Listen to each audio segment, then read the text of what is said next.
nuk është pyetja neve e cila na brengos se ne e dojmë Allahun. Në esencë, do thotë ne shpesh e përmendemi se e dojmë ne Allahun azza wa xal. Mirë po është problemi se Allahu ana do neve, a do mua, a do ty, sepse është shumë lehtë me pretendu me gojë. Ne e pretendojnë mëkatarët, e pretendojnë jo besimtarët. Gjithë thonë se e dojnë Allahun azza wa xal. Nëse e takon një njeri, pavarësisht cilës fe është, edhe i thu se a e do Zotin tanë, thotë po unë e du.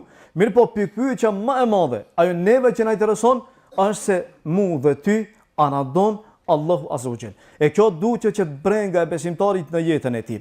Allahu në librin e tij dhe po ashtu pejgamberi Allahu në sunetin e tij i cekit disa cilësi që Allahu i do, dhe po ashtu cekit disa persona që Allahu i do, dhe cekit se disa krijesa Allahu i do, dhe i cekit disa vende që Allahu i do, dhe i cekit se Allahu do disa kohra e kështu me radhë, me qëllim që ne të përshkruhemi me ato cilësi dhe po ashtu të shkojmë pas atyre veprave që i do Allahu azza wa xal, me qëllim që neve të na don Allahu azza wa xal. E sot me lenin Allahut në këtë hutbe, shkurtimisht do t'i cekit disa nga krijesat, nga gjërat, nga vendet, nga kohrat që i do Allahu, me qëllim ta shohim veten tonë se ne ku jemi dhe a përshkruhemi me ato cilësi të cilat i përshkruajti Allahu për robërit e tij që i do dhe njashtu pejgamberi Allahu azza wa xal në sunetin e tij.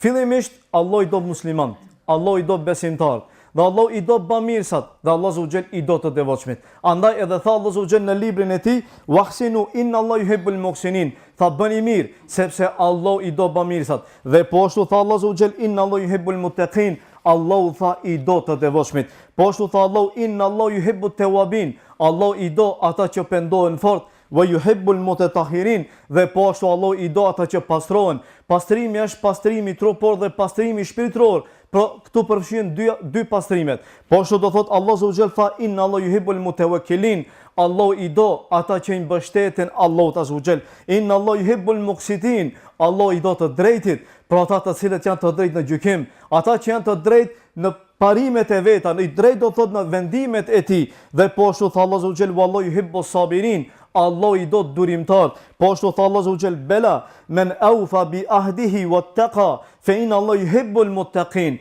Tha me të vërtet, ata që i plotësojnë kushtet e Allahut, i zbatojnë urdhrat e tij, edhe pastaj ruhen nga gjunohet, Allah me të vërtet i do ata të cilët janë të devotshëm.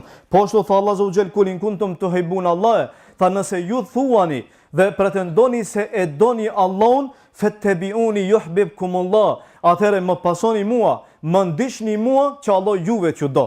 Do thot që pejgamberi Allahut azza wa xal, dashurinë e Allahut e ndërlidhi me pasimin e tij dhe me ndjekjen e tij. E këto përfshihet suneti i tij. Përfshihet mësimi i haditheve të cilat shpjegohen sot. Do thot dallimi i tyre, mësimi i tyre, kuptimi i tyre, të vepruarit me to dhe pasimin përgjithësi i rrugës pejgamberit të Allahut azza wa xal. Ai i cili pretendon që e don Allahun azza wa xal, pa që të reka për me pasu këtë rrugë. Për ndryshe, nëse ti e shpreh atë dashuri me gojën tënde, mirë pa në esencë do thot refuzohet nga ana Allahut, për arsye se ti e lufton sunetin e pejgamberit Allahut, për arsye se ti nuk e njeh sunetin e pejgamberit Allahut, për arsye se ti shpiv për sunetin e pejgamberit Allahut, ti i urren ata që e pasojnë pejgamberin Allahut, që e pasojnë sunetin e tij, që e mësojnë sunetin e tij, e kështu me radhë, do thot që ajo dashuria jote është dashuri falso, ose dashuri të cilën ti ende nuk e kupton. Çfarë do thot që ti ta duash Allahun, e me këtë na bëri me dije pejgamberi Allahut, se ai që i cili pretendon dashurinë ndaj Allahut, patjetër